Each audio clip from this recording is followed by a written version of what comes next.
పెసలు, పల్లీలతో అప్పటికప్పుడు చేసుకునే ఈ బ్రేక్‌ఫాస్ట్ చాలా రుచిగా, చాలా టేస్టీగా అయితే ఉంటుందండి. ఈ బ్రేక్‌ఫాస్ట్ వచ్చేసి ఇంట్లో వాళ్ళందరికీ నచ్చుతుంది. అంత టేస్టీగా అయితే ఉంటాయి.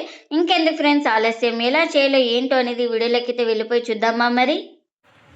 ఇంకా ముందుగా ఒక మిక్సింగ్ బౌల్ అయితే తీసుకొని, ఇంకా అందులోకి ఒక కప్పు పెసలైతే వేసుకోవాలి. అలాగే ఒక కప్పు బియ్యం కూడా వేసుకోవాలి. మీరు కావాలంటే సోనా మసూరి కూడా వేసుకోవచ్చు, లేదంటే రేషన్ బియ్యం కూడా వేసుకోవచ్చు. అలాగే హాఫ్ కప్పు పల్లీలు కూడా వేసుకోవాలి. ఇంకా ఇప్పుడు వీటిని 2 సార్లు శుభ్రంగా వాష్ చేసుకోవాలి.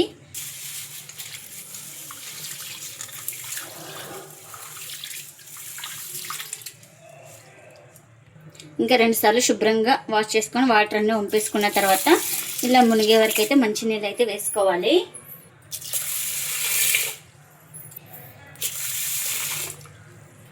ఇంక ఇలా మునిగే వరకు వాటర్ అయితే వేసుకొని ఒకసారి ఇలా మొత్తం బాగా కలుపుకొని ఇంకా ప్లేట్ అయితే పెట్టుకొని ఓవర్ నైట్ నానబెట్టేసుకోవాలి. ఇంకా ముందుగా ఒక కడాయి పెట్టుకొని అందులోకి పల్లీలు అయితే వేసుకోవాలి. ఇంకా ఇందులోకి ఒక 4 వెల్లుల్లి రెబ్బలు కూడా వేసుకోవాలి. ఇంకా ఈ పల్లీలను బాగా ఫ్రై చేసుకోవాలి.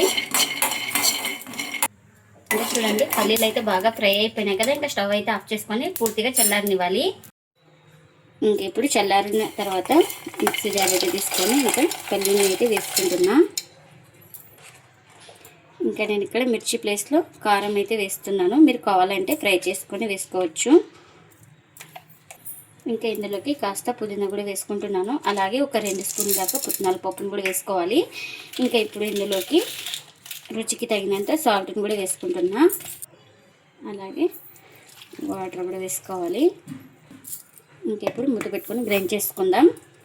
ఇంకా గ్రైండ్ చేసుకున్న చట్నీని ఒక బౌల్ తీసుకొని ఇంకా అందులోకి అయితే వేసుకుంటున్నా. ఇంకా చట్నీకి పోపు కూడా పెట్టుకున్నాను, ఆ పోపును కూడా వేస్తున్నా. ఇంకా మనకు చట్నీ అయితే రెడీ అయిపోయింది.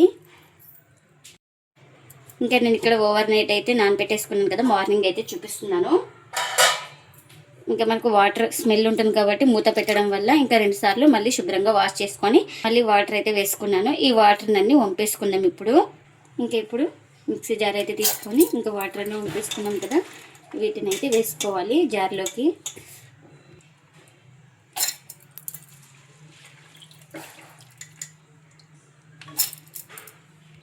ఇంకా ఇప్పుడు ఇందులోకి కాస్త వాటర్ అయితే వేసుకోవాలి.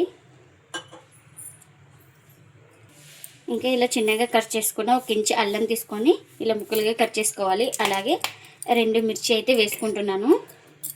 ఇంకా ఇవన్నీ వేసుకొని ఇంకా మూత పెట్టుకొని స్మూత్గా గ్రైండ్ చేసుకోవాలి. ఇంకా గ్రైండ్ చేసుకున్న దాన్ని ఒక బౌల్ తీసుకొని ఇంకా అందులోకి అయితే వేసుకుంటున్నా. ఇంకా మిగిలిన వాటిని కూడా గ్రైండ్ చేసుకుందాం.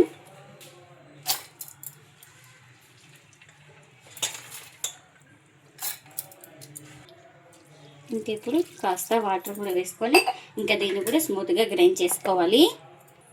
ఇంకా మిగిలింది కూడా పిండిని అయితే ఇందులోకి వేసుకోవాలి. ఇంకా ఇందులోకి రుచికి సరిపడినంత సాల్ట్ కూడా వేసుకోవాలి. ఇంకా అలాగే కాస్త వాటర్ కూడా వేసుకుంటున్నా. ఇంకా ఇప్పుడు బాగా స్పూన్ తోటి బాగా కలుపుకోవాలి. మనకు దోశ బ్యాటర్ ఎలా ఉంటుందో సేమ్ అలా ఉండాలి.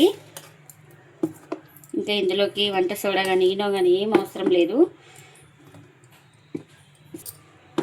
ఇంకా బ్యాటర్ వచ్చేసి ఈ విధంగా ఉండాలి. చూడండి ఇక్కడ చూపిస్తున్నాను కదా. ఇంకా ఇదైతే రెడీ అయిపోయింది. మనకు దోశ వేసుకోవడానికి పెన్నం కూడా పెట్టుకున్నాను. పెన్నం కూడా హీట్ అయింది మనకు. ఇంకా దోశ వేసే ముందు అయితే బ్యాటర్ మొత్తం ఒకసారి బాగా కలుపుకోవాలి.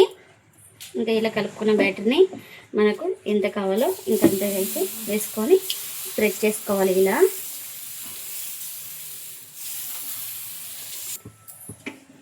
ఇంకా ఇలా తడి ఆరిన తర్వాత ఆయిల్ అయితే వేసుకోవాలి. మీరు ఆయిల్ ప్లేస్లో బటర్ కానీ గీ కానీ ఏదైనా యూస్ చేసుకోవచ్చు. ఇంకొక సైడ్ కాలిన తర్వాత మరోవైపు అయితే టర్న్ చేసుకోవాలి. ఇంకా ఈ వైపు కూడా బాగా కాల్చుకోవాలి దోశ అనేది మనకు. ఇంకా ఈ దోశ అయితే 2 వైపులో బాగా కాల్చుకున్నాం కదా.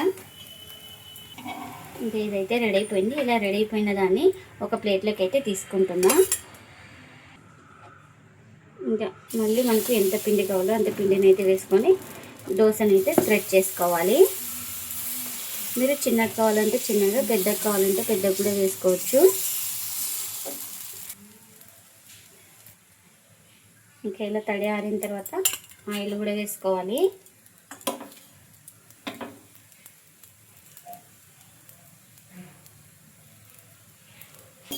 ఇంకా ఇలా ఒక సైడ్ కాలిన తర్వాత మరో వైపుకి అయితే టర్న్ చేస్తున్నాను. ఈ వైపు కూడా దోశను బాగా కాల్చుకోవాలి. ఇంకా ఇది కూడా రెండు వైపులు అయితే బాగా కాల్చుకున్నాను.